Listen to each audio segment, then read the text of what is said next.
Bismillahirrahmanirrahim. Wa huwa alladzi arsala ar-riyaha busyran baina yaday rahmatih. Wa anzalna minas samaa'i ma'an tahura.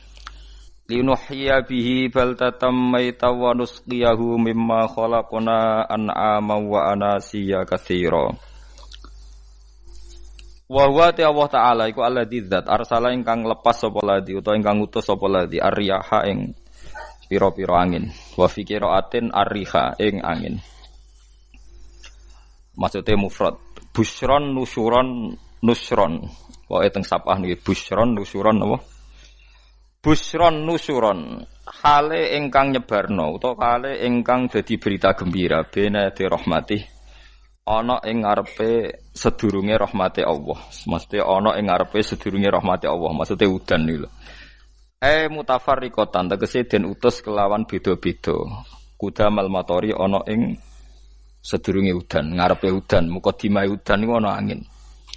Wa fi qiraatin bisukunis sin kelawan sukunis sin takhfifan nusron. Wa fi ukhra bisukuniha fathin nun nasron masdaron. Wa fi ukhra bisukuniha kelan sukunis sin wa dhammil muwahhadah lan dhammai ba badalan nun hale dadi gedene nun kira iki to busron. Terus nak teng sapah iku nusyuron kalian nasron. Terus nak kira iki to napa busron. Jadi wa dhammil muwahhadah dhammai ba titik sitok busron nggih badalan nun. Dadi boten nusyuron tapi napa busron. Mubasyiratin tegese angin niku nggih berita gembira. Wa mufradul ulati mufrate sing pertama iku nusyur. Nusyuran ka rasulin rasul rusul. Nggih nusyur. Wal akhira utawi mufrate sing akhir iku nasyir. Di kula terangno nggih cara madzhab Abu Hanifah banyu iku ora iso najis. Wis pokoke banyu iku nyucekno dadi ora iso napa najis. Tapi kalau dalam madzhab Syafi'i itu air yang tidak sampai 2 kolah. 2 kolah niku ukuran 1/4 itu sekira-kira 1 meter persegi. Berarti kiri kanan atas bawah niku napa?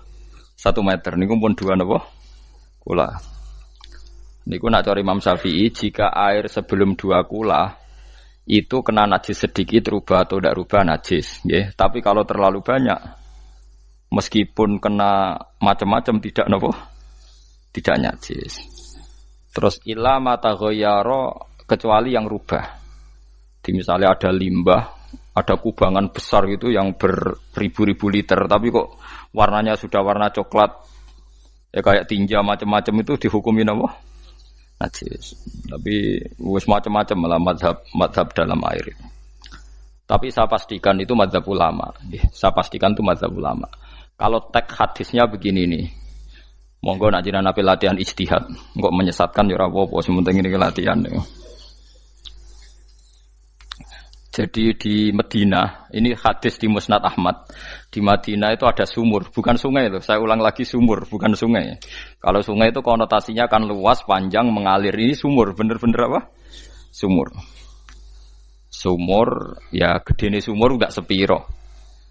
Nabi itu wudu di situ terus diingatkan ya Rasulullah itu sumur dulu zaman sebelum engkau datang sebelum ada Islam di sini dipakai pembuangan jifah batang anjing dan nyuwun sewu kotoran orang haid ya kotoran orang haid. Terus saat itu Nabi ngendikan alma tahurun la yunajjisuhu syai'un, kata Nabi yang namanya air itu menyucikan tidak pernah bisa kena najisnya. Alma tahurun la yunajjisuhu napa syai'un. Terus Nabi wudu. Ya sudah begitu. Ya sudah begitu sampe rasa jero-jero no. Alhamdulillah hadise ngono. Ya kan ya, paham kan ya? Mane nek sampean ditangkleti. Kulon sering ditanya sama orang-orang Jakarta, "Gus, saya ini punya air langganan PDAM, itu dikelola dari sungai ini.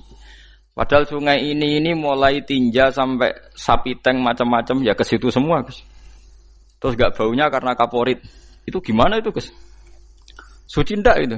Terus saya tanya, lah kamu pakai ndak? Ya sudah pakai, tapi tetap tanya hukumnya. Itu kan seperti yang di Jakarta itu kan misalnya yang diolah itu kan sungai macam-macam tuh, gitu. Lah itu yang limbah keluarga ya kalau untuk nyuci piring nggak apa-apa. Sapi teng macam-macam kan ke situ juga. Ya kan ya, cara kok istihad ya. Karena kalau menurut Syafi'i, 2 kolah pun tidak ada pengaruhnya kalau terlalu banyak apa? Bahan yang apa? Najis, yang limbah itu yang najis. Ya jelas najis ya. Kalau teletong sapi kan ijek ono intikal madhab, rausul makul tohir. Kotoran hewan suci itu suci, masih banyak madhab yang mengatakan bahwa kotoran barang suci itu suci, masih bisa intikal. Kalau kotoran manusia itu lebih kriminal, enggak ada madhabnya itu. Jadi kotorane wedhus iku ana ulama sing darani suci, tapi nek kotorane ruhin gak ono. Nah, itu kan repot. Makanya kata sebagian ahli hadis, sebaiknya hadis itu tidak usah diistihati, pokoknya Nabi ngendikan begitu gitu. Ya sudah orang terus ya sudah begitu. Paham gitu terus seperti di sini misalnya yang di sini Gajah Wong itu kan atasannya sana mulai kali Code kan wong macam-macam. Mulai wong buang kotor air besar, air kecil kan lewat semua. Macam-macam. Makanya masalah air itu pokoknya sifatnya air itu ma'an tahura, sifatnya air itu mensucikan. Mensucikan itu 2 dalam mazhab Syafi'i itu. Air dan tanah. Ya, air dan tanah. Terus sama Abu Hanifah ditambah 1. Ini kalau sampean coba tidak apa-apa, api. Makanya kalau ada boto, cara kene apa Mus? Boto ya. Boto bangunan apa? Boto. Itu kan kebanyakan kan kadang kan tipak buahan pletong itu kan ya. Terus dipakai boto. Dicampur-campur, diulet-ulet. Terus dadi napa? Boto. Cara mazhab Syafi'i tetap najis, dipakai masjid tidak bisa karena sebagian bahannya dari apa? Najis. Cara mazhab Hanafi suci karena sudah dibakar. Karena api itu termasuk alat mensucikan. Alasannya Imam Abu Hanifah, orang yang fasik-fasik itu nanti disucikan pakai api neraka. Berarti api itu bagian dari alat mensucikan. Jadi misalnya Ruhin mau sholat dibakar, sholat suci itu. Karena api itu mensucikan. Buktinya orang-orang yang masuk neraka nanti sebelum masuk surga kalanya kan disucikan dengan api. Mana ada di neraka disucikan pakai air? Artinya kalau ada batu bata itu yang dipakai dari najis ya kemudian dibakar itu berarti cara mazhab Hanafi suci. Alhamdulillah itu. Jadi kita bikin masjid nyaman karena bahannya dianggap apa? Suci. Lewat apa? Lewat apa? Api tadi dia dibakar. Tapi yang ngeri ya. Nggih. Ben sampean ngerti mazhab gitu. Terus saya memang tak niati setiap saya ngaji entah 1-2 tak sisipkan hukum fikih karena fikih ini yang kita alami keseharian. Nggih, fikih ini yang kita alami napa? Keseharian. Makanya saya minta teks hadis tadi jangan rubah. Pokoknya ada sumur loh tidak sungai. Sumur itu kan airnya tenang, tidak ngalir. Nyatanya Rasulullah sudah dilapuri. Ini batang-batang anjing dan bekas orang-orang haid, kotoran haid itu dibuang di situ ya Rasulullah. Terus Nabi menjawab, alma la yunajjis alma utahurun la yunajjisuhu syai'un. Terus orang-orang Syafi'iyah mentahmilkan dalam bahasa ijtihad itu dianggap itu mungkin sumurnya terlalu besar dan airnya terlalu apa? Banyak sehingga kotoran-kotoran itu tidak merubah warna. Tapi kata yang lain-lain masa yang bener aja gitu, masa banyu diam dimasuki kotoran gitu tidak nopo rubah. Nah itu ya itulah istihad. Istihad itu ya. Istihad itu guyonannya kan gitu. Pendapat saya benar mungkin salah, pendapat Anda salah mungkin apa? Benar. Karena ya sama-sama mirip-mirip itu untuk menganalisis itu. Yang jelas Allah mensifati air itu ma'an tahura, bahwa air itu punya sifat dasar mensucikan. Wah nek cara kula niku asal tidak terlalu ketok najis ngoten niku kaya PDAM ngoten niku ngger gak ambu taek terus gak ambu apa nek suci ngoten mawon. Dan takoki tapi kan asal usulnya di sana najis gini. Asal usul barang kok repot. Kula sering dibantai tiang-tiang sing terlalu napa was-was. Tapi jelas saya tahu sendiri. sapi teng itu ngalir ke sungai gini-gini saya tahu sendiri. Tak jawab, saya juga tahu sendiri dari langit itu langsung air turun. Jadi artinya kalau dia melihat sisi najis ke sapi teng, melihat sisi dari gunung Merapi, dari langit kan langsung turun. Jadi kalau eling najis ya, tak eling suci ini kan saya gitu. Dia ngilingi yang sisi najisnya dari apa? Limbah apa? Keluarga. Wa anzalna minas sama ima antahuro. Air itu mensucikan. Nah, terus kedua masalah fikih yang saya jelaskan di sini, tahur itu sifat mubalaghah dalam madhab selain Syafi'i. Saya ulang lagi ya. Kula warai lughat ke. Kalau orang biasa terima kasih disebut syakir, disebut apa? Syakir. Kalau terlalu banyak terima kasih disebut apa? Syakur. Kalau kadang memaafkan disebut ghafir, orang yang memaafkan. Kalau sering memaafkan disebut ghafur. Jadi dalam disiplin lughat, kalau wazan fa'ul itu berarti menunjukkan terulang-ulang. Paham nggih Pak? Apa? Terulang-ulang. Sehingga mazhab selain Syafi'i mengatakan air satu ciduk kan ya. Dipakai wudu, setelah itu mustakmalnya dipakai lagi boleh. Mustakmalnya dipakai lagi boleh. Alasannya fa'ul itu mubalaghah gitu loh. Jadi sesuatu yang terulang. Paham ya? Saya ulang lagi ya. Tahur itu kan wazannya fa'ulan. Tahuran berarti wazannya fa'ulan. Fa'ulan itu berarti ikut wazan mubalaghah. Kalau ghafir mengampuni, kalau ghafur sering mengampuni. Syakir terima kasih, kalau syakur sering terima kasih. Berarti kalau tahir suci, kalau tahur sering mensucikan. Nah, makanya selain Syafi'i mengatakan air asal suci mensucikan, dipakai berkali-kali tetap suci mensucikan. Artinya ada mustakmal, ya, ada apa? Tapi kalau dalam mazhab kita kan sekali bekas wudu mustakmal, bekas junub mustakmal karena sudah pernah dipakai sesuci. Nah itu mazhab kita, mazhab Syafi'i. Sama nanut di soalnya kalau cerita sama nak kedesek nganggo sing gampang mawon. Jadi gampang kan. Ya masuk akal karena memang wazan fa'ulan itu untuk tadi untuk litakrir tadi untuk mengulang kayak ghafir nyepuro ghafurun sering nyepuro. Paham ya? Makanya orang itu kalau zalim itu ya zalim, kalau zalum banget zalime. Makanya disebut Quran wa kanal insanu zaluman jahula. Zalim itu zalim biasa, zaluman banget zalime. Jahil itu goblok biasa, jahulan banget gobloke. Berarti kalau tahuron banget nyuciin berarti diulang-ulang. Makanya mazhab lain mengatakan air itu tidak ada mustakmal. Dan saya kadang ya intikal mazhab begitu. Nah intikal gimana? Coba kalau di hotel itu mustakmal. Hotel itu kan kotaannya cilik toh kan. Tahu nggak hotel mari rohen. Kotaannya cilik. Terus kalau kita misalnya junub atau apa pakai ciduk itu kan tetap nyiprat toh mus. Nyiprat kena banyu di kotak yang cilik. Jadi kalau gak intikal mazhab pusing kan kita. Iya kan? Terus kemudian intikal lah suci guys. Takoki pangeran, kok nggo bolak-balik intikal mazhab Gusti. Jare sapa jare Gus Pak ngono takoki ngono. Lah kowe muni kowe kok roh takoki malah pusing. Kayak Mbah Khalil Bangkalan itu. Kalau nalkin mayit itu masyhur Mbah Khalil Bangkalan. Tidak nalkin mayit itu. Yo kan yo, aku sibuk urusanku akeh. Takoki malaikat ngenteni Mbah Khalil. Tinggal mire. Sing ngono tok. Nalkin meneh. Ya jiyo, soalnya nak takoki malaikat marbuka manabiuka ngenteni ketuane. Maksudnya ngenteni dekne. Ya sudah ditinggali. Ya orang ditakoki wong dekne orang kabudut. Pokoke diwarai kabeh. Nah, terakhir beliau rodok modern. Ngenteni ketua rombongan pokoke.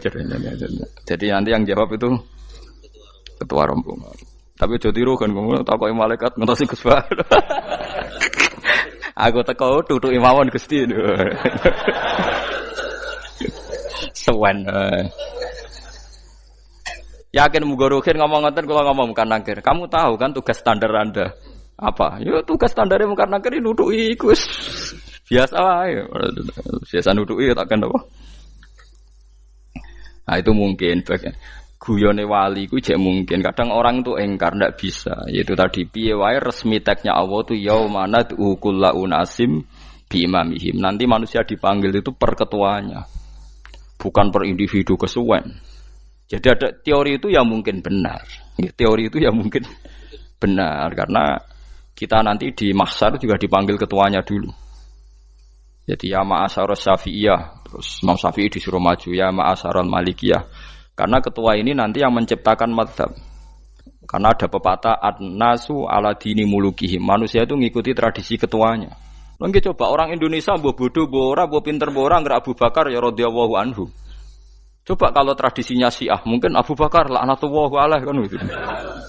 Ya kita tidak tahu begitu. Akhirnya kita ketiban apik karena menghormati apa? Sahabat. Artinya ketua itu penting, menciptakan suasana ketua itu penting. Coba kalau tanpa ketua, mungkin kita tidak punya tradisi. Makanya dipanggil itu ketuanya. Paham? Makanya sampean milih ketua itu yang benar. Setidaknya orang ikhlas. Misalnya rapati benar, penting ini ikhlas. Ngeri itu kalau pas sampean dipanggil nunjuk ketua itu, kemudian ketua partai, wah panggil pangeran bingung sampean. Ketua sopo nyebut ketua partai. Waduh. Ketuane partai dia celuk pangeran melayu. Wah, ngadepi pangeran meriang tetep. Paham gitu. Jadi nanti sampean itu ditanya itu lewat nopo? Lewat nopo? Ketua. Terus ketua nanti itu ngecek ada nur yang dipakai alamat dia ngikutin ndak. Nah, yang paling ngeri ya termasuk Rasulullah. Rasulullah itu nanti pakai standar itu. Inna umati yut'auna yaumal qiyamati hurran muhajjalin min atharil wudu. Itu kan ada tanya jawab sama sahabat. Kata Rasulullah, kamu tidak usah khawatir kalau saya meninggal. Meninggal saya itu baik. Hayati khairun lakum wa mamati khairun lakum. Saya hidup di antara kalian ya baik, setelah saya meninggal juga baik. Ya Nabi ya unik. Amma hayati fali asunna lakum as-sunan. Kalau saya masih hidup berarti saya bisa meneladani kamu melakukan beberapa sunnah, beberapa tradisi. Sunnah itu tradisi. Jadi orang kudu artinya sunnah itu wajib atau sunat. Buktinya di Quran ada sunnatallahil latif sunnatullah fil ladzina khalau min qabl. Jadi sunnahnya, tradisinya Allah menghukumi orang-orang dulu. Itu bisa orang benar, bisa orang tidak apa? Benar. Kata Nabi kalau saya masih hidup fali asunna lakum asunan, saya bisa mentradisikan kamu beberapa sunnah, bisa wajib, bisa sunnat. Wa amma wafati ya khairun lakum. Kalau saya sudah meninggal nanti juga bagus. Mergo aku nak SK pundhut jare Nabi aku jejer pangeran. Dadi nak roh kowe apik, saya muji Allah, nak roh kowe elek langsung saya minta ampunan kepada Allah. Dan semua umatku nanti diampuni. Tapi terus Nabi mulai menangis, tapi ada beberapa masalah. Ketika orang-orang itu ternyata umatku, mau saya ajak ke surga, kata Tuhan, kata Allah, innahum qad ahdatsu ba'dak. Mereka ini bikin aturan aneh-aneh setelah kamu Muhammad. Terus aku suhkon ya sudah kalau gitu tak tinggal ke surga, tidak ikut masuk surga. Nah kemudian ulama berdebat ahdatsu itu apa? So, ada yang itu bid'ah gitu. Macam-macam. Kalau ulama Sunni ahdatsu itu ya bid'ah ibadah mahdhah. Jadi misalnya orang melakukan sholat zuhur kok 6 rakaat itu kan wong nganggur papat es kesel kok malah muni 6 itu. Utawa duhur kok mau 3 rakaat itu kan ya itu bid'ah. Karena ibadah mahdhah. Tapi kalau masalah sosial itu fleksibel. Fleksibelnya adalah misalnya dulu Nabi naik unta, orang yang anti bid'ah juga naik Innova. Padahal dulu naik unta. Orang-orang yang poligami itu ya tidak nunggu istri pertama mati. Padahal dulu Nabi poligami setelah Sayyidah Khadijah meninggal. Ya mereka baik-baik saja. Alasannya poligami sunnah Rasul. Padahal nak detailnya sunnah Rasul poligami setelah istri pertama meninggal. Jadi kayak Ruhin itu belum boleh. Istrinya kan masih hidup 2 dia.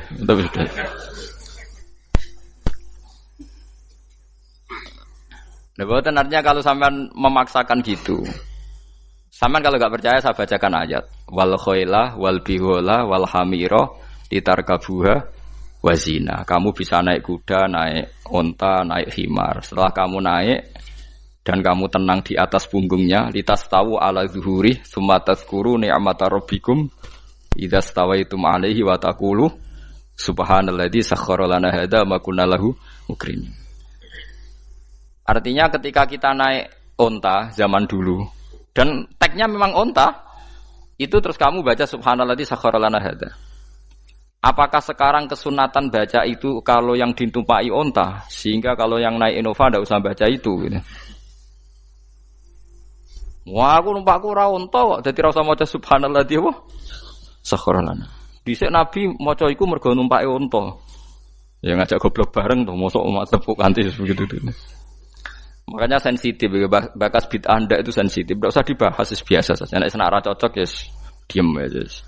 Sudah, sebenarnya nara cocok kalau sampai ngelakoni tapi tidak usah komentar karena jelimet. Saya pernah ditelepon orang, dimaki-maki. Orang Sidoarjo. Padahal orang Jawa Timur, ya aneh.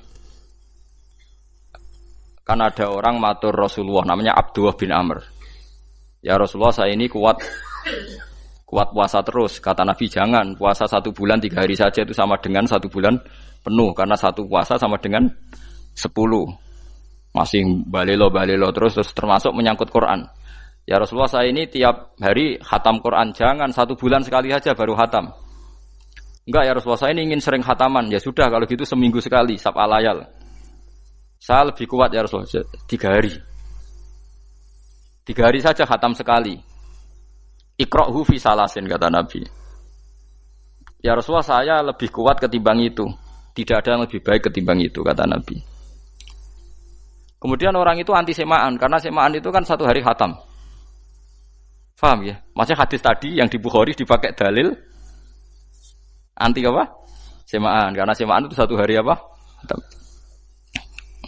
Lewat telepon pertama lewat santri saya, terus lama-lama lewat telepon.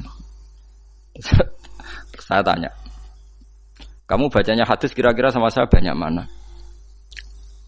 Kayaknya banyak jenengan. Terus saya tanya, betul Nabi menyuruh khatam tiap 3 hari? Ya. Betul Nabi nyuruh khatam tiap 1 bulan? Ya. Ya sudah lakukan saja. Anda sering enggak khataman tiap 3 hari? Enggak pernah, setahun aja enggak mesti. Lah iya kalau Nabi melarang baca Quran tiap hari kamu setuju, tapi Nabi nyuruh tiap hari khatam kamu enggak setuju. Enggak apa-apa, kamu anti semaan enggak apa-apa, tapi lakukan perintah Nabi tiap 3 hari khatam. Menang deh. Lah itu maksud saya. Anda tidak apa-apa milah-milah bid'ah sesuai versi Anda, pemahaman Anda, tapi yang fair. Kalau Anda anti semaan ya harus tiap 3 hari khatam karena dawuh Nabi iqra'hu fi kulli salasin. Enggak juga kan mereka juga orang yang enggak jarang baca. Jarang baca apa? Lah itu enggak fairnya di situ. Makanya nggih biasa mawon. Cuman semaan apal Quran wis semaan. Nah apal Quran ya wiridan, malah lucu to apal Quran kok semaan. Ya yes, ngono ae arapal ya nyemak kan ngono kesel mulai. Jadi bang nyemak sampai gremeng. Bariku mangan entek akeh kan malah lucu. Wong nyemak yo do kurang ajar. Jajal kok nyemak ki delok ngarep mbek guri tok, agar kebar ya wis. Aku serah kelakuane wong nyemak. Kan dekne ra apal kan yo. Biasane nyegat guri to. Wong agar gurine kembar pojok ya. Wis. Kok agar gurine pojok kembar. Ya sing semaan akhire pinter sing maca kembar gurine. Paham gitu terus pau gitu tohuron gitu tak latih memahami Quran secara luwat. Quran bagaimanapun bilisanin arabiyyin mubin. Ada ulama yang berpendapat tohir itu dimubalaghahkan tohur seperti ghafur, syakir, syakur. Sebab itu menurut mazhab ini tidak ada air apa musta'mal. Tapi kita biasa mazhab Syafi'iyah apa? Ada apa? Ada musta'mal. Itu masalah-masalah ijtihadiyah, masalah-masalah ijtihadiyah. Kalau masalah ijtihadiyah tadi pendapat saya benar mungkin salah, pendapat Anda salah tapi ya mungkin benar itu. Wa anzalna minas sama ima'an tahura mutahhiran tegese banyu iku sing nyucekno. Linuhya supaya maringi urip ingsun. Bihi sebab anane banyu baldatan ing daerah maitan kang mati. Jadi istilah resmine pangeran yo aku nak nguripno bumi iku yo nganggo lantaran banyu. Dadi aja mbok soal pangeran kok butuh lantaran. Waduh repot. Mung Qur'ane pangeran dhewe istilahno aku nak nguripno bumi lewat lantaran banyu. Ya rasa mbok jurok-jurokno. Pangeran kok butuh lantaran. Ndak usah lantaran lah ya iso, tapi nek Allah nganggo lantaran ya oleh ya aja terus Allah kok nganggo wasilah. Wah ya malah kacau. Ora usah ngono-ngono, ora usah mikir. Pokoke Qur'an diwaca ora usah dipikir, pun iman wonten mawon kok repot. Iman kok napa? Kok repot. Linuh ya supaya ngurip-ngurip sapa ingsun bi sebab banyu. Baldatan ing negara atau daerah maitan kang mati. Jadi sampean jangan mengatakan kalau Allah untuk menghidupkan bumi butuh air, ya keliru. Allah itu tidak butuh apa-apa, nggih. Allah itu tidak butuh apa-apa. Tapi kalau Allah punya sunnah, punya adat menghidupkan bumi itu pakai air, ya Allah jangan kamu atur. Wong kira pangeran kok ngatur. Itu kan ada cerita di kitab-kitab itu termasuk di Ihya itu. Nabi Musa itu sok dekat Allah. Jadi enggak mau mimik obat. Membuktikan bahwa Allah itu tidak butuh wasilah. Aqaqir itu maknanya obat-obatan yang dari herbal, itu bahasa Arabnya apa? Al-aqaqir. Dia setiap konsultasi sama dokter disuruh minum herbal itu. Enggak mau dia. Enggak, saya akan disembuhkan Allah langsung, enggak usah lewat obat apa herbal katanya. Tiap dokter ditanya jawabannya sama. Oh, dokter goblok. Kamu belum tahu ya kalau Allah itu tidak butuh wasilah. Malah marah-marah dia tuh. Akhirnya dia konsultasi langsung ke Tuhan. Apa betul ya Allah saya butuh minum aqaqir? Terus, lah kata dokter gimana? Karena herbal itu fungsinya gini-gini. Terus, Musa, sing gawe fungsi herbal ngono iku sapa? Nggih jenengan. Lah yo aku gawe fungsine ngono kowe ngombe kok ora gelem. Sing gawe iku ya aku. Jadi sing gawe bodrek ku nak kowe ngelu, bodrek mandi sing gawe ku ya pangeran, rumangsamu sapa? Sing gawe ruhe nak berkelon lego ya pangeran. Mangsamu sapa? Umane bojone ayu kan. Ah, wis pangeran ora usah aku isin gengsi, ora usah ngono. Kalau muni elek dibanding bojone ning swarga, nek ning dunya ya ayu, nguruhin ya diselera kok udarane. Paham gitu. Terus itu masalah yang enggak akan selesai ila yaumil qiyamah. Jadi ada cara pandang langsung Allah itu ya bisa. Tapi misalnya ada sunnatullah ya jangan kamu tentang. Termasuk Nabi Musa akhirnya Nabi Musa mau minum, setelah minum sembuh. Terus ketika sembuh diberitahu Allah, memangnya kenapa kalau minum obat itu? Obat itu ada khasiatnya yang bikin juga Allah. Kok kamu hindari itu alasannya apa? Wong yang bikin juga Allah. Makanya kalau kamu percaya wasilah, kalau terpaksa percaya, kamu harus yakin bahwa nomor satu adalah Allah Subhanahu wa Ta'ala. Kalau kamu takut orang itu syirik, ya gak apa-apa kamu lawan, harus kamu lawan. Memang selera kamu begitu. Kamu harus tidak usah ikut pakai, wong kamu khawatir, tidak apa-apa. Jadi sing khawatir syirik, ora usah nganggo ali-ali, ora usah nganggo ake. Tapi sing seneng dagangan, yo nganggo. Ora usah jimat-jimatan ini niati napa? Booming ngoten mawon niati dak. Kulo nu diakek larang sedurunge rame-rame akek. Barang akek rame terus mboten kula nggo. Wah, darani murah repot. Nggih kula mboten sombong. Dulu akeknya bapak itu zaman Bapak Sugeng tuh pernah ditawar ditukar mobil. Zaman itu mobilnya harga 60 juta. Dan itu wasiat bapak untuk saya. Saudara saya sepakat itu untuk saya. Dulu kadang-kadang tak pakai. Setelah akek booming terus dikira ini yang gelondongan berapa kilo.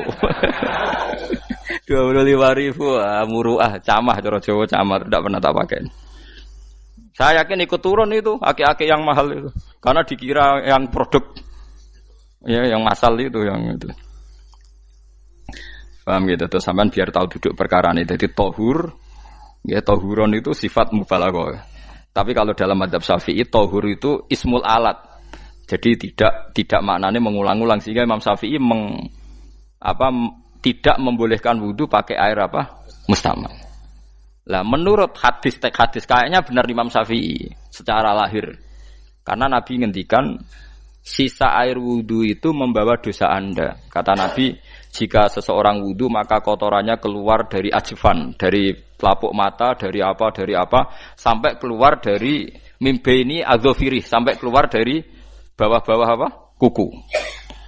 Sehingga kalau air ini sudah membawa kotoran dosa Anda, berarti air ini kan sudah menjadi air kotor.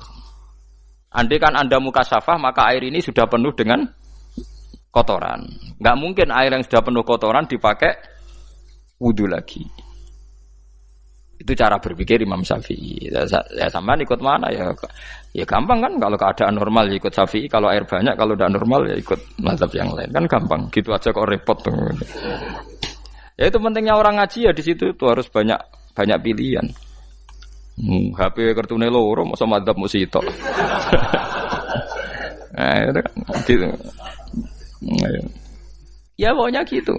Kalau yang percaya wasilah ya pakai istilah pangeran linuhyabi baldatam maita, ada kata bihi.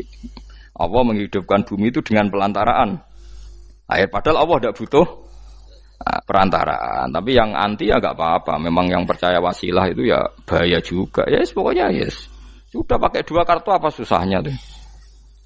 Ya nggak apa-apa. Asal ada ilmunya. Ya, tidak karena emosi. Memang ada apa?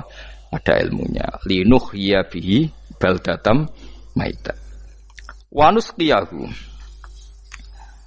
Lan nyirami ingsun yastawi podo baldatam maita bitakhfifi lan takhfif maita maksudnya buatan mayita tapi napa maita yastawi podo fi ing dalam dawa maita napa al mudzakkar mudzakkar muannas lan muannas zakkarahu mudzakkarna sapa Allah taala hu ing dawa maitan bi tibaril makani kelawan diitung tempat maksudnya maitan wanus qiyahu meniku masalah nahwu lan nyiramno ingsun hu ing banyu ilma ategese banyu mimma sing perkara khalaqna kang wis gawe ingsun gawe siraman an aman ing pira-pira raja kaya kewan ibilan tegese unta wa bakaronan sapi wa namanan wedhus wa anasi lan pira-pira manusa kafiron kang akeh iki unike Quran kadang kewan mbek manusa iku dibakas dhisik kewane kok nek ndelok dosa mbek ora ya apik kewan tapi nek ndelok diakal mbek ora ya apik manusa tapi nek didelok manusa mbek kewan niku dosa ndi dosa manusa mulane nek salat istisqa iku kesunatane gawa kewan. Lho nggih tenan mboten guyon sampean delok kabeh kitab fikih nek salat istisqa kesunatane iku wong kon gawa apa? Kewan. Tapi aja kethek lho ya. Contone ngono iku ya kaya wedhus sapi, engko terus koyo kethek ula bulus wah malaikate bingung wah. Maksudnya kewan ya kewan tapi aja bulus kethek ula. Mulane teng daerah mriku, teng daerah Sarang nate kekeringan, barang kekeringan tiang salat istiqo ono sing go sapi, go wedhus, delalah bar salat istiqo iku udan. Tapi kula seneng mbek kiai ini, pas udan kiai ini ngendikan itu. Kowe aja GR nak udane krana kuwi ya krana sapi mbek wedhus iku. Mergo ora duwe dosa, mergo ora duwe apa? Dosa. Lah yaitu agama. Agama itu kita ta'abudi. Wong kita jare makhluk paling terhormat. Tapi nyatane nak istisqa butuh bantuan kewan. Itu kesunatan istisqa ngoten to. Tem mriki ngoten mboten. Do nuntun wedhus to. Napa? Mboten sing tek teng kitab-kitab Pak Sami to. Kan nggo kewan kan? Ya. Tapi ya soal kewan kok iso mbayakno. Wah, lah nek wong pasar ngasem mbok gawa mulai ular kobra macam-macam malah repot. Ndak ini menunjukkan nggih karena manusia iku akeh dosane. Mulane jemben teng ora-ora masar iku manusa ora kepengin apa kewan ora kepengin dadi manusa tapi manusa kepengin dadi kewan. Makanya nanti ketika ngadepi hisab gak kuat wa yaqulul kafiru ya laitani kuntu napa turaba. Maksudnya kuntu turaba ya Allah saya jadikan kewan sing di akhir segalanya didhawuhi Allah kuni turaban. Kamu sekarang cukup jadi turab. Intine manusa sampeyan teng ora-ora masar bayangno kaya kewan sing akhir hayate mau didadekno napa lemah. Nah, kadang-kadang manusa itu dalam siklus ini apik kewan malah didhisikno mimma khalaqna napa an-aman riyen ya. Kalau dilihat dari dosa ndaknya, kalau dilihat dari manusia makhluk terhormat macam-macam ya apik manusa. Wa anasiya lan pira-pira manusa katsiron kang akeh jamu insan ente lafat anasi jamu lafat insan. Wasu te asline lafat insan iku anasinu. Faudilat moko digenti apa anunun digenti ya aning ya. Wa timat lan dene sopno fiha ing dalem ya apa enggang dalem ya apa al ya ya. Maksudnya ya sing sangka nun diidghamno be ya asli. Au jamu insin te jamu lafat insin. Walaqad sarrafna lan teman-teman molak-malik ingsun to mutar-muter ingsun. Hu ing ma'il ma'atik sebanyo bainahum antarane wong akeh liat zakaru wa gelem eling sapa ngakeh. Asluhu ya tadzakaru.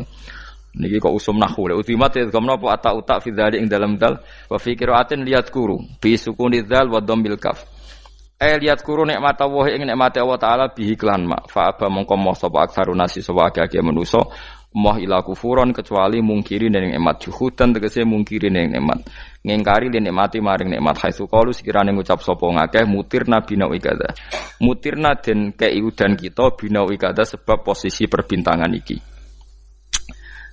Supaya kula warai iki sampeyan nak ketemu Allah ben selamat niku kula jamin lah nek ilmu kula ni orisinil. Allah niku gak ada adat, gak ada sunnah lah dalam bahasa Quran niku. Perkara iku ana alamate. Dadi misale ana mendung alamate napa udan. Terus Allah niku nggih damel sistem. Salih waladzi ja'ala syamsa diya awal qamara nura wa qaddarahu manazila li ta'lamu adadas sinina wal hisab. Sehingga di sistem itu kita tahu musim hujan itu misalnya musim ini. Kalau musim kemarau ini posisi bintang pas di sini. Sehingga wong Jawa sing goblok lah roh iki musim hujan iki musim kemarau. Kalau ahli hisab, ahli astronomi ngerti kalau matahari di sini berarti musim ini, kalau matahari di sini musim ini. Begitu juga musim panas, musim gugur macam-macam. Itu kita tahu, itu sunnahnya Allah dan itu yang bikin Allah, kita tahu. Tapi sekali ada hujan kok kamu bilang begini, wajar udan deres wong rendeng. Itu Allah tersinggung karena kamu nganggep udan itu jasane rendeng, ora jasane pangeran. Gak repot ngadepi pangeran. Ya memang begitu. Karena inginnya Allah manusia itu punya dua kecerdasan. Kecerdasan yang diciptakan nubuwah yaitu akidah dan kecerdasan yang diciptakan sains yaitu pengetahuan. Itu inginnya Allah. Jika menyangkut hisab dan ru'yah yang diperdebatkan oleh Muhammadiyah itu sebetulnya juga masalah sepele. Masalah sepele itu begini. Siapa sih yang mungkiri hisab? Wong hisab itu ya nasib pangeran li ta'lamu adadas sinina wal hisab. Siapa sih yang mungkiri ru'yah? Wong ru'yah itu hadis sahih. Yasumu li ru'yati wa aftiru li ru'yati. Fa in humma 'alaikum fa akmilu iddata sa'ban salasina yauman. Jika kamu ragu ya ikmal. Ikmal itu menjadi 30 hari. Sekarang sampean saya tanya, ikmal 30 hari itu dari hisab apa ru'yah? Hisab kan namanya ikmal itu pakai saiki wis 29, nak kepen ikmal 30. Lho ikmal itu ru'yah ta hisab? Hisab. Jadi apa susahnya sih pakai dua ilmu itu? Tapi sekarang jadi politik identitas. Pokoknya kalau ru'yah itu NU, kalau hisab itu Muhammadiyah. Terus dijak goblok bareng kan kita. Mulane susah jadi ulama itu. Mergo dijak goblok nih lho. Ya sama seperti kunut ndak kunut.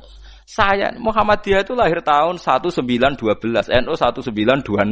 Orang tahu semua sebelum itu zaman Madzhabul Arba'ah Abu Hanifah itu ndak kunut. Imam Syafi'i kunut. Terus kamu bilang Syafi'i NU Abu Hanifah Muhammadiyah. Memangnya Imam Syafi'i tahu Ra'is Am? Jadi kita yang ulama itu biasa saja karena melihat Imam Syafi'i itu kunut, Abu Hanifah tidak kunut. Tahu-tahu sekarang jadi politik identitas kalau kunut itu NU tidak kunut Muhammadiyah. Memangnya Imam Syafi'i tahu dadi Ra'is Am ning PBNU sing liwat ahwa kan mboten ate. Jadi kalau ulama itu lebih sederhana cara berpikir. Ya sudah, hisab itu ya ilmunya Allah, ru'yah ya ilmunya Allah. Jadi misalnya dagang dihitung, kalau dihitung itu rasional berarti sain. Kalau tidak dihitung kok berarti jenenge kejutan ya enggak, kita pernah ngalami semua. Kita pernah ngalami dua-duanya kan. Dihitung ya pernah laba, kejutan ya pernah. Musim sulit dagang rugi ya biasa, kecengklok rugi kebodhon biasa sama pernah. Anggap aja kalau rutin namanya sains sesuai hitungan pengetahuan. Kalau model ngono kejutannya selesai kan? Kok dibenturkan? Kejutan sama rutin itu absolut mana? Akurat mana? Ya ngajak goblok bareng. Paham ki biasa mawon wong sing seneng ilmu tuh ben biasa roh iku roh dojo ben. Ya ben biasa. Nah sekarang itu usum, anti ilmu itu usum. Yang usum sekarang itu politik nopo identitas. Soalnya batik wong Yogyo, wah batik nasional berarti orang batik wong Indonesia, anak batik ra wong Indonesia. Jadi batik nopo pakaian nopo nasional. Ya wong golek hadis nganti ngelu kesunatan ibadah nggo klambi putih. Ora ana kesunatan ibadah nggo klambi nopo batik.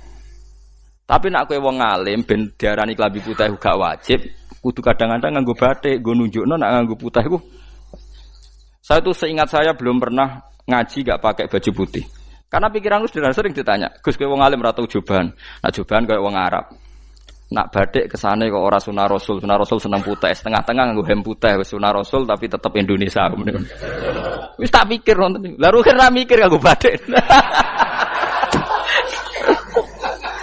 Tapi itu tadi, saya masih husnudzon.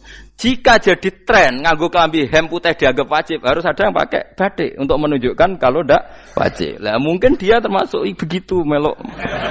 Makome dekne iku wis nglurusno. Itu ndak tahu saya kalau. Oh itu berarti sudah tinggi, kelasnya sudah tinggi. Jadi menurut saya tengah-tengah ya pakai hem putih kalau sholat. Tengah-tengahnya adalah nak jubah terlalu Arab. Nak batik be Nabi ngendikan kesunatane ibadah itu pakai putih. Nganggo mori kok wong mati ya sudah sudah tengah-tengah. Menurut saya, sama ndak harus ikut saya. Tapi jika itu dianggap wajib, kadang-kadang jangan pakai putih. Seperti Jabir bin Abdullah itu terang-terangan, sama ndak ceritani. Dulu ketika Jabir bin Abdullah sahabat yang terkenal itu Jabir itu termasuk minas sabiqin al-awwalin itu. Jabir itu sholat di masjid itu bajunya dicopot. Terus sarongan itu dicancang di gulu. Kayak wong kuno-kuno.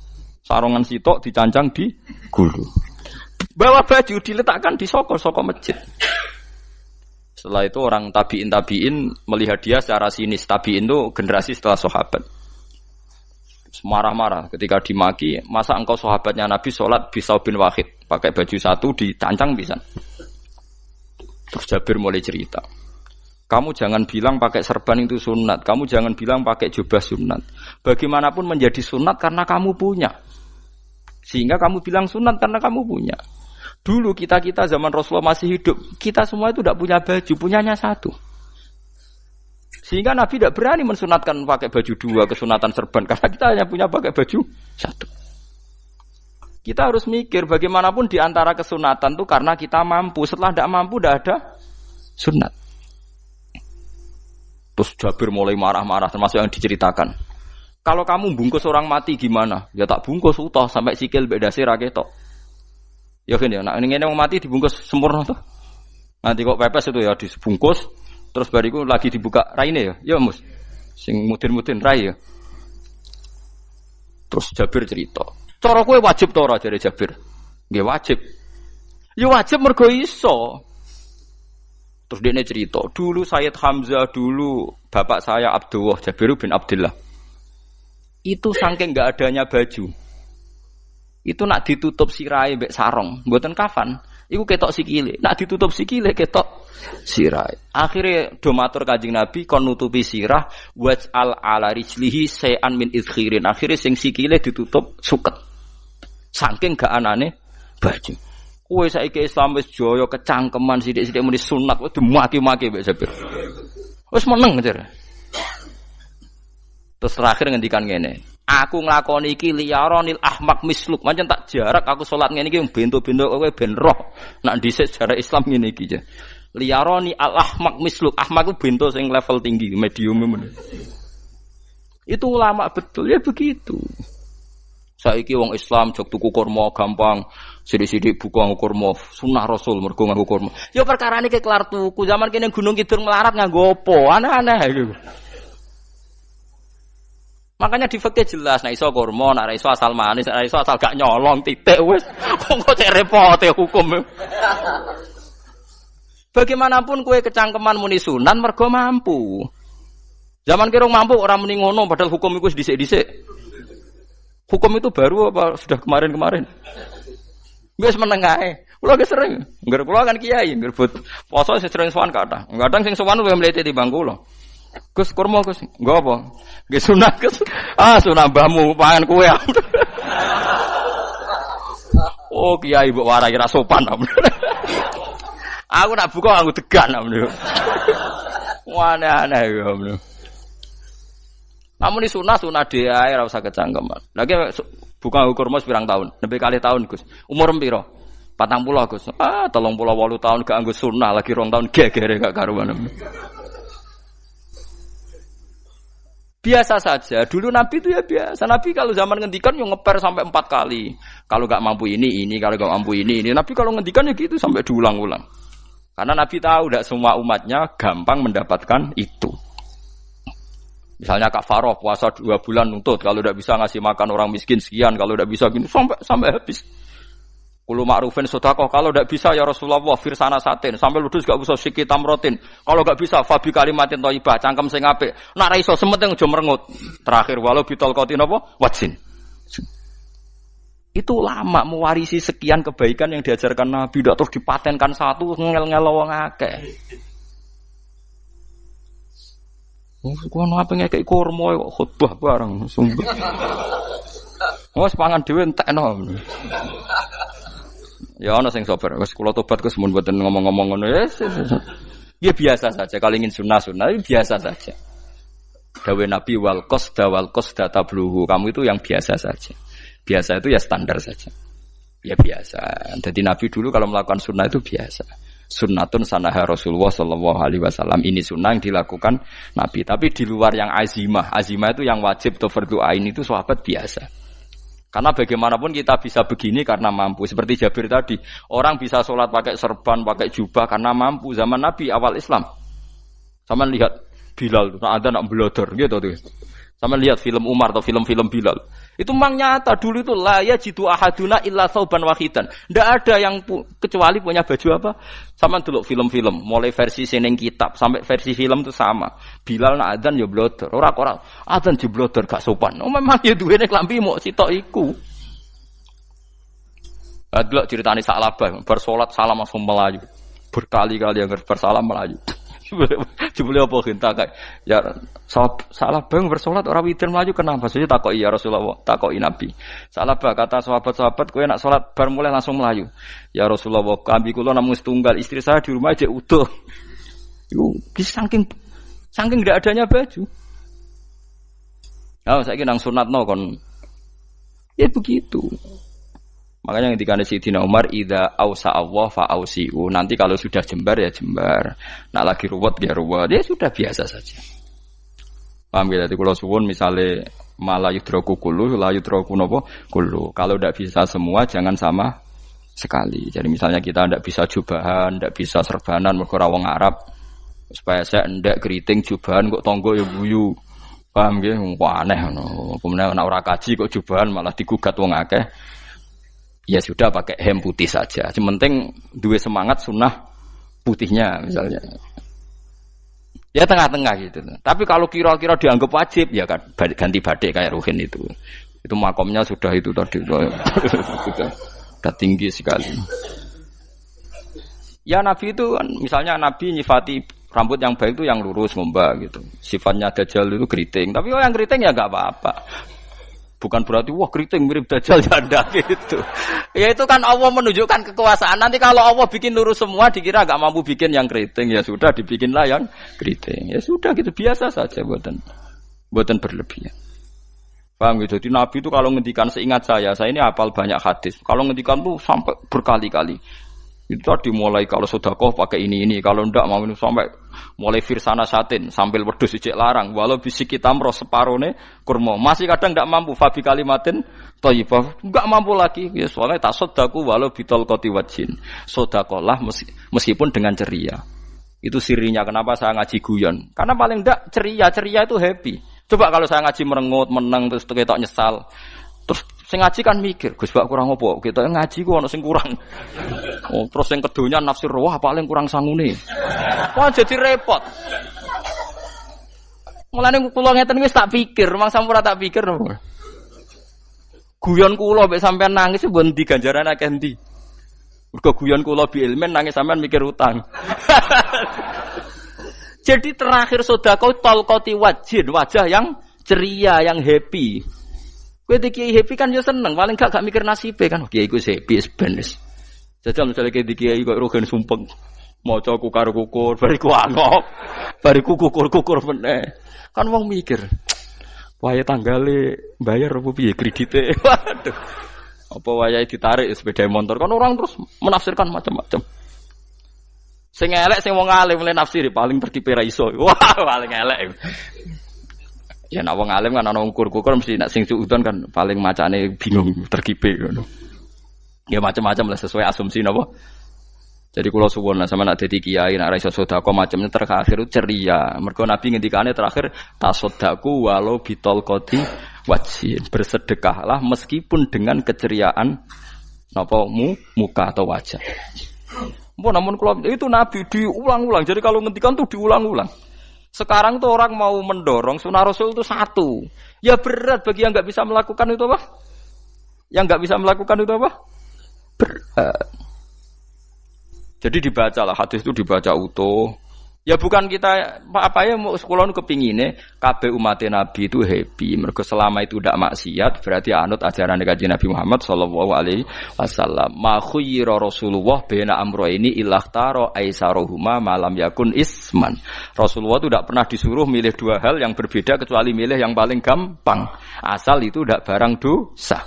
Itu hadis muttafaq alaih. Ma khuyira Rasulullah baina amrayni ilakhtara napa aisaruhuma malam yakun napa isman. Jadi Nabi itu tidak disuruh milih dua hal, mesti milih yang paling gampang asal tidak nopo dosa. Makanya Nabi kalau ditanya, ya Rasulullah sampean nanti tawaf pakai unta apa ndak? Kesel ndi? Nggih kesel mlaku, ya naik unta saja. Makanya Nabi kalau tawaf dulu pakai apa? Unta. Terus saiki mulane Arab Saudi PG MRT berkoordinasi Nabi unta terus saiki nganggo napa? Kereta lingkar. Sekarang baru diperdebatkan. Cek kurang ajar itu sebenarnya tamu spesial, misalnya pejabat negara sebenarnya atau tawaf numpak kereta muter. Diarani rasah dhisik Nabi numpak unta, diarani sah cek kurang ajar ning dhuwur. Terus sampai angop-angop terus tawaf. Sampeyan muni sah ta ora ya, jujur. Muni rasah Nabi dhisik tawaf. Ngagem unta muni sah kok kurang ajar. Wah, ya misalnya numpak kereta asenan anggap sithik-sithik sebeng 7. Kurang ajar juga.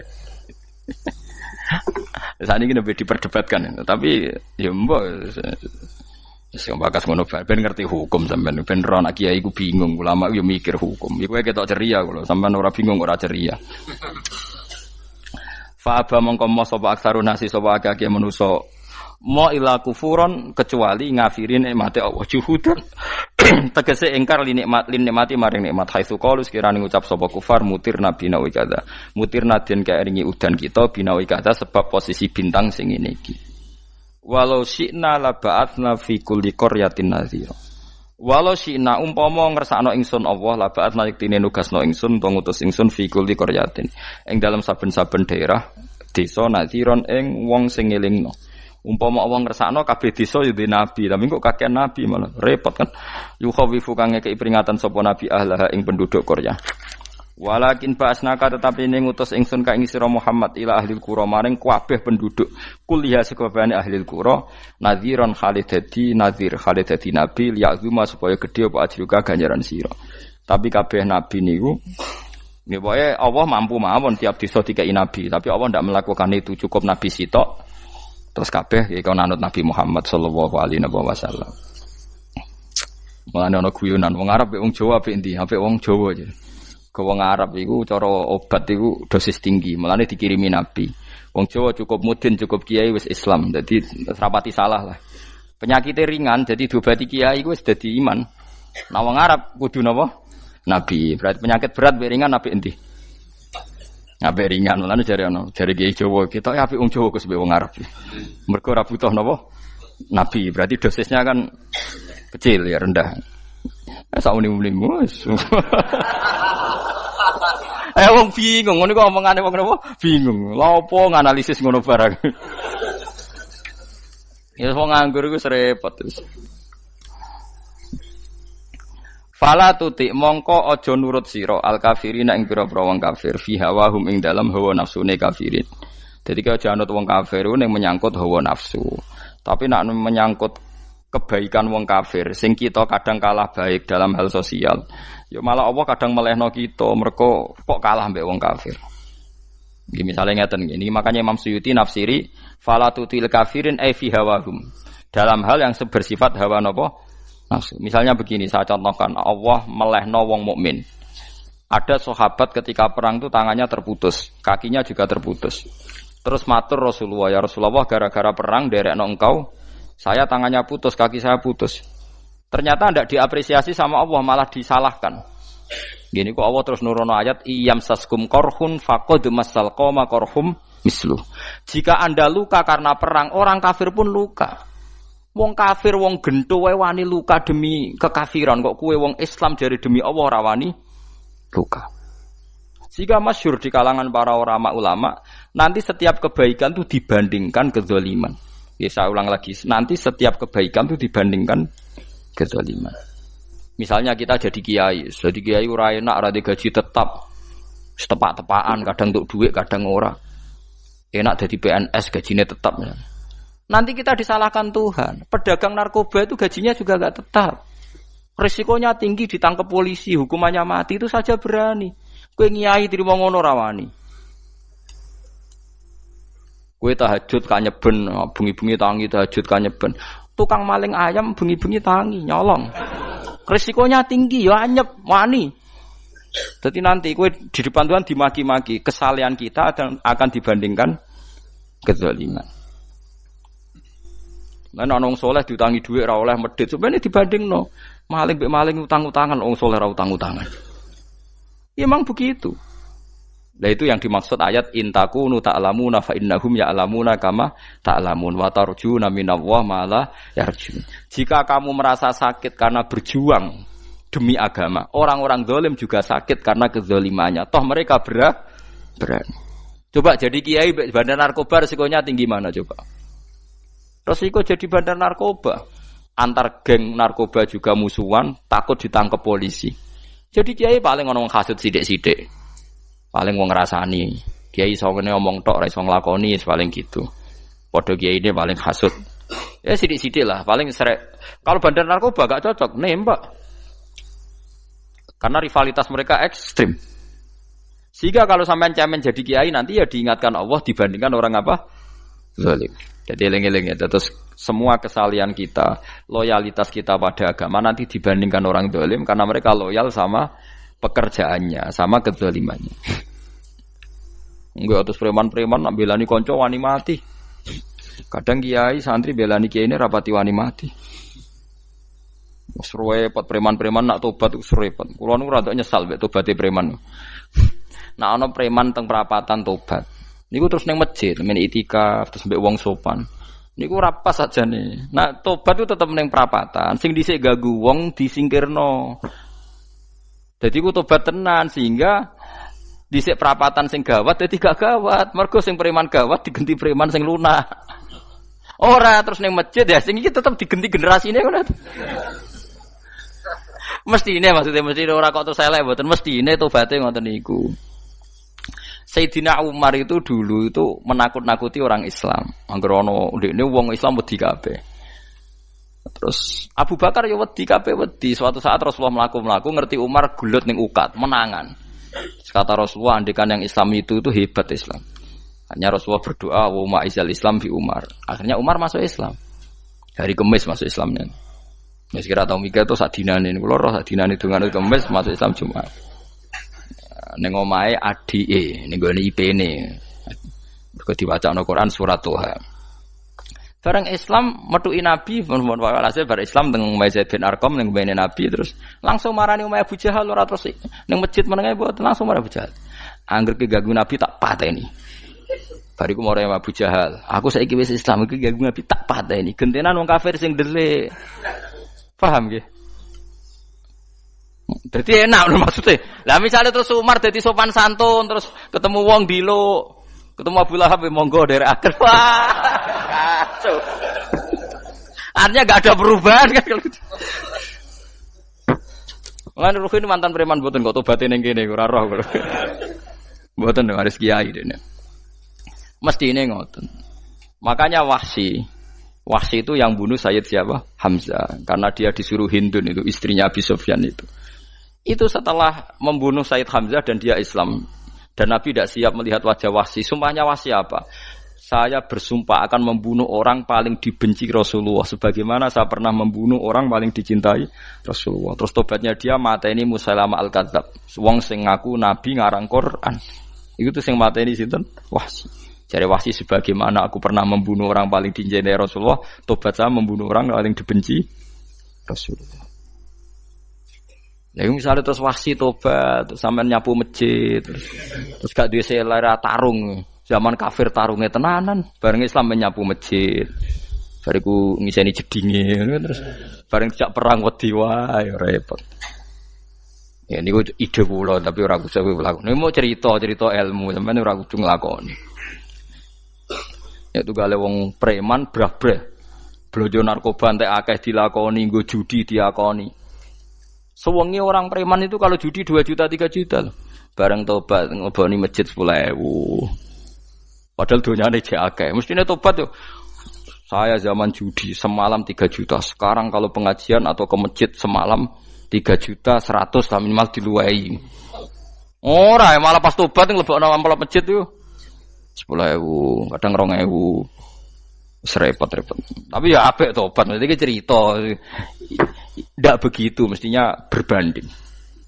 Paham nek sampean takok tobat itu cara ulama nggih ngoten niku berbanding. Mulane riyen Khalid bin Walid itu jadi panglima perang Islam itu. Saya masih ingat makalahnya Khalid bin Walid, fakama anni aktsartul qatla fi kufri aktsartul qatla fi Islam. Dulu ketika saya kafir adalah sangat banyak membunuh orang Islam. Perang Uhud kalah itu karena panglima orang kafir adalah Khalid. Dia cakap sekali dalam mengatur strategi perang. So Khalid itu suteke elek kan, pikirane ala sahabat yo menusa ruhin es kayak wong wedok ambek apa jenenge ghanimah mesti medun. Sahabat ora kabeh kaya aku kan ana kaya kue barang macam-macam. Gunung Uhud itu dhuwure mok sak musolane iki Jamira Gunung Uhud kaya Merapi niku mboten. Nah kaya Merapi amanah ning dhuwur tetep ra kenek, meleyang to. Dadi Gunung Uhud itu dhuwure mok sak musolane mbok dhuwur pundi. Wong kula nate mriko bolak-balik kan gak bisa nih orang tahu. Kalau kayak orang India, jadi malah itikaf teng gunung loh, Uhud. Mau biar dalilnya bawa ya raro. Lah itu Khalid bin Walid pinter, dia ketika kalah itu muter ke belakang terus ghanimah itu dilepas. Ya dulu itu dalam perang dulu tuh ghanimah itu kan perempuan sama apa? Ya sama barang-barang itu. Ketika dilepas itu dianggap sudah mengaku kalah. Ada sahabat yang kok ruhin itu udah akabir sahabat, ada sahabat papan atas, sahabat yang seperti itulah. Sahabat kebanyakan turun ternyata Khalid itu muter terus naik dari belakang. Pas sahabat turun, dia naik dari apa? Yo penak karek manai kok dhuwur, itu akhirnya kalah. Itu ya gara-gara strategi ini Khalid bin Walid. Nah terus dia bersumpah, saya bersumpah semua kecerdasan saya, semua kecanggihan saya akan saya gunakan untuk membela Islam. Niku kelimake itu di perang Tabuk, di perang Yarmuk, di perang Tabuk. Itu di panglimani siapa saja yang ditunjuk Nabi itu kalah. Termasuk Ja'far bin Abi Thalib itu padahal panglima yang ditunjuk Nabi. Usamah ya kalah. Abdullah ya kalah. Semua yang ditunjuk Nabi itu mati semua. Akhirnya panglima diambil siapa? Khalid. Taruh saja gini strateginya. Anggap saja Arab itu padang pasir. Tidak sampean biar tahu bahwa orang soleh yang cerdas itu banyak. Jangan kira soleh itu tidak butuh kecerdasan, butuh. Arab itu kan padang pasir. Mau jelas gini, gambarannya apa? Padang pasir. Itu kalau perang itu kan taruh saja orang Islam itu 3.000 musuhnya 10.000. Memang kejadiannya gitu, 3.000 musuh 10.000. Itu kan berbanding berapa itu? 30 ya? 1:3 ya? Nah itu dulu pasukan-pasukan Islam dulu itu sama-sama seperti soft salat. Jadi memanjang. Ya akhirnya perang itu kelihatan sekali mana yang sedikit, mana yang banyak. Habis Khalid strateginya dirubah. 100 orang di depan, anggap saja gitu. Pokoknya tak kayak gambaran coro Jawa paling gampang. Lagi maca kitabnya malah bingung loh. 100 pasukan kuda yang di depan itu disuruh negarkan kuda, disebut fal mughirati subha itu. Yang itu wal adiyati napa? Dobha fal mughirati subha itu. Ini pokoknya anggap seperti itu. Fal muriyati apa? Qadha itu. Kuda yang 100 di depan disuruh menegarkan. Pokoknya kon gerak sehingga debu itu banyak bertebangan. Terus pasukan yang 3.000 itu disuruh memanjang. Memanjang sepanjang-panjangnya. Karena di depan ini ada tegaran kuda tadi, orang kafir yang di sana itu melihatnya ada bantuan datang baru. Wih, pasukan Islam teko wakeh, panjang lagi. Dikira jumlahnya itu sampai 50.000 lebih.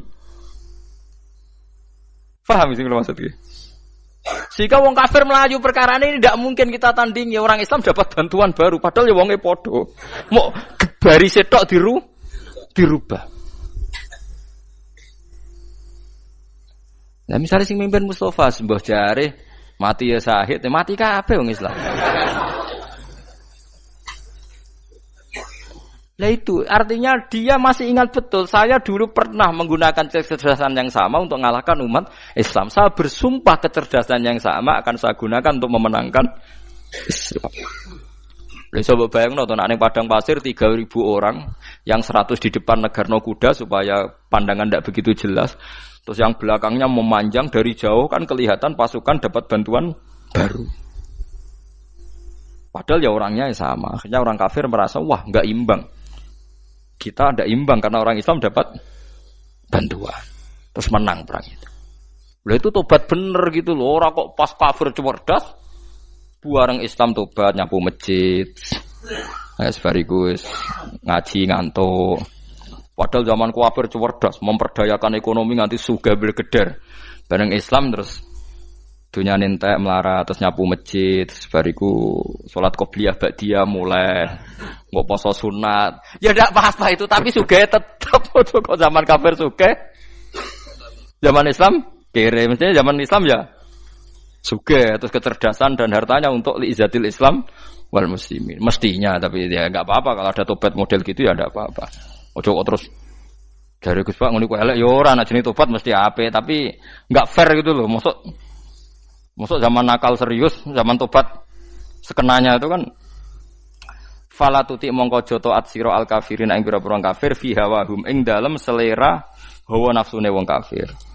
Wajahidhum lan merangi sira hum ing kufar. Merangi maksudnya berjuang bihi kelawan Quran. Maksudnya hujjah. Uang iku nak merangi wong kafir nganggo Quran, ndak mesti perang iku nganggo pedang. Niki jelas kita bireke wajah itu bihi ebil Quran. Maksudnya perang nganggo Quran itu kita melatih argumentasi atau hujah yang dengan hujah itu jelas-jelas ketok bener agama napa Islam. Wajahid lan merangi sira hum ing kufar bihi lan Quran Quran itu Quran jihad dan kelawan perang atau kelawan jihad kelawan berjuang kabiran kang gede. Wa wa ta'ala wa alladzi zat maroja ingkang lepas sapa Allah al-bahraini ing dua laut. Arsalat sing lepas sapa ta'ala huma ing al-bahraini mutajawiraini hale berdampingan. Hadza utawi iki ku asbun iku banyu sing banget segere, banget manise, banget segere. Furatun tur enak diombe, sadidul udzubati tekse banget manise. Iki kuwi nak manane mudah diminum. Wa hadza utawi iki ku milkhun iku banyu asin, ujajun tur banget paite. Syadidul muluhah tegese banget paite. Tapi wasemono sungai sing gampang diminum. Misalnya sungai Komerapi sing napa gampang diminum maksudnya mboten pahit. Ketemu laut sing banget paite meskipun banget asine. Apa hakikate gawe wajah alalan gawe sapa Allah taala bainahuma antarane banyu sing napa tawar lan banyu sing asin. Allah gawe barzakhon ing pemisah, hajizan tekse pemisah. Kita ndak tahu pemisahnya piye, pokoke akeh sing cerita banyak di tengah laut itu air napa tawar. Layak tadi itu ora campur apa hadu masalah sijine banyu asin dan banyu tawar bil akhir iklan sing liya. Mergo wonten apa hajiz, wonten apa hajiz, ana pembatas. Wa hijron lan tegese pembatas, mahjuron kang iso nglindungi. Sitron tegese tutup. Mamnuan kang iso den cegah bi sebab anane sitru. Sebab anane pembatas apa ikhtilatuhuma apa campure banyu asin lan banyu tawar. Wa alami wa waladhi. Assalamualaikum warahmatullahi wabarakatuh.